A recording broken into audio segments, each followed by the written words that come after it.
Our today topic is fungus-like protist. Resemblance with fungi.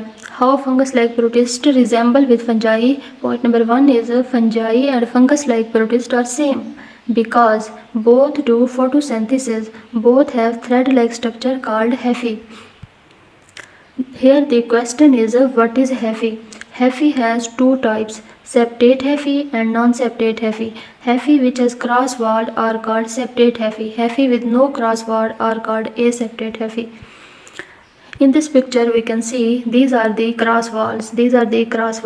So this hyphae is called septate hyphae, where we can see here there is no cross wall. So this is the aseptate hyphae.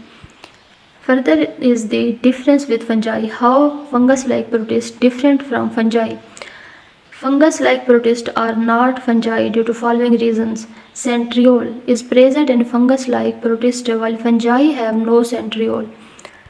Next is, here the question is what is the centriole? Centriole made of protein. Centriole present in eukaryotic cell. Centriole help in cell division.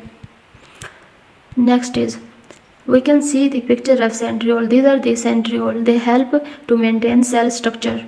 Next is fungus-like protist cell wall made of cellulose, while fungi cell wall made of chitin. Cellulose is also present in plant cell wall and chitin is also present in insect. Here this is the cell wall of plant and this is the cellulose. Next, this is the chitin. Chitin is present in algae, insect and fungi as we earlier discussed. So here our today topic is ended.